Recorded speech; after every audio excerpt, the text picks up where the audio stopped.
മുണ്ടക്കൈ ചൂരൽമല ദുരന്തബാധിതരായ കുടുംബശ്രീ അംഗങ്ങളുടെ വായ്പകൾ എഴുതിത്തള്ളുന്ന കാര്യത്തിൽ സംസ്ഥാന സർക്കാർ ഇടപെടണമെന്ന ആവശ്യം ശക്തമാകുന്നു.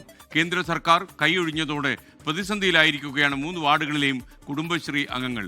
ദുരന്തത്തിൽ മരിച്ച 47 കുടുംബശ്രീ അംഗങ്ങളുടേത് അടക്കമുള്ളവരുടെ വായ്പാ ബാധ്യതകളും നിലവിലെ അംഗങ്ങളുടെ ചുമതലയായി മാറിക്കഴിഞ്ഞു. 1,44 ലക്ഷം രൂപയുടെ ബാധ്യതയാണ് ലിങ്കേജ് ലോൺ മുഖേന കുടുംബശ്രീ അംഗങ്ങൾക്ക് ഇപ്പോഴുള്ളത്.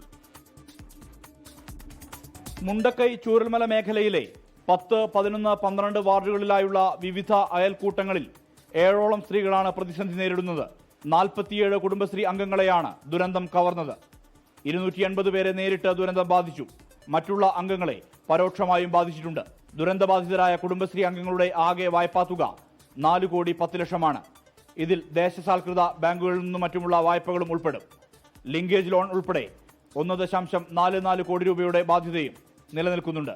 കുടുംബശ്രീ ലിങ്കേജ് ലോണിന്റെ പകുതി അടവ് പൂർത്തിയായിട്ടുണ്ടെങ്കിലും ബാക്കി തുക ബാധ്യതയായി നിലനിൽക്കുകയാണ്. കഴിഞ്ഞ 2024 ജൂലൈ വരെ കൃത്യമായിട്ട് അടച്ചുപോയ സാധനമാണ്. പക്ഷെ നമ്മൾ ഉരുൾപൊട്ടലോടുകൂടി നമ്മളെ ജോലി നഷ്ടപ്പെട്ടു, അതേപോലെ തന്നെ നമ്മളെ വരുമാനങ്ങൾ നഷ്ടപ്പെട്ടു, നമ്മളെ വീട് എല്ലാം നഷ്ടപ്പെട്ടു. ഏകദേശം മുണ്ടക്കൈ ഫുൾ വാഷ് ഔട്ടാണ്. മറ്റു വാർഡുകളും അങ്ങനെ തന്നെയാണ് ഏകദേശം. അപ്പോൾ അതിൽ നമുക്ക് ഈ വായ്പ തിരിച്ചടക്കാൻ കഴിയുന്നില്ല. ഇതുവരെ തിരിച്ചടച്ചിട്ടില്ല. ഒറ്റ കുടുംബശ്രീക്കാരും തിരിച്ചടച്ചിട്ടില്ല, അടക്കാൻ കഴിയുന്നുമില്ല.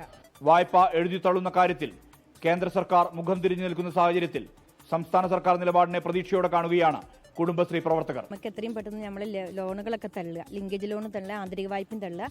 അപ്പം നമ്മൾ ഒരു നിവേദനം സാറെ കയ്യിൽ കൊടുത്തിട്ടുണ്ട്, മന്ത്രിൻ്റെ കയ്യിൽ കൊടുത്തിട്ടുണ്ട്. അതിനായിട്ടാണ് ഞങ്ങൾ വന്നതും. നമുക്ക് കിട്ടുന്നുള്ള നല്ലൊരു ശുഭാപ്തി വിശ്വാസമുണ്ട് ഞങ്ങൾക്ക്. ബാധ്യത ഒഴിവാക്കാൻ സർക്കാർ ഇടപെടൽ ഉണ്ടാകണമെന്നാണ് കുടുംബശ്രീ പ്രവർത്തകരുടെ ആവശ്യം. ഈ വിഷയമുയർത്തി ഹൈക്കോടതിയെയും ഇവർ സമീപിച്ചിട്ടുണ്ട്. മരിച്ചവരുടേതടക്കമുള്ള വായ്പകൾ ബാധ്യതയായി നിൽക്കുമ്പോൾ ആശങ്കയുണ്ട് കുടുംബശ്രീ പ്രവർത്തകർക്ക്. വായ്പകൾ പൂർണ്ണമായി എഴുതിത്തള്ളുകയും കൂടുതൽ പലിശരഹിത വായ്പകൾ അനുവദിക്കാൻ സംസ്ഥാന സർക്കാർ ഇടപെടൽ നടത്തുകയും വേണം. ഇക്കാര്യമാണ് കുടുംബശ്രീ പ്രവർത്തകർക്ക് ഉന്നയിക്കാനുള്ളത്. സുർജിത് അയ്യപ്പത്ത്, 24 വയനാട്. ലോകത്തെവിടെയായാലും ഏത് സമയത്തും 24 വാർത്തകളും ഓഗ്മെന്റഡ് റിയാലിറ്റി പാക്കേജുകളും എക്സ്പ്ലെയിനറുകളും വിശദമായി കാണാൻ ഞങ്ങളുടെ യൂട്യൂബ് ചാനൽ നിങ്ങൾക്ക് സബ്സ്ക്രൈബ് ചെയ്യാം.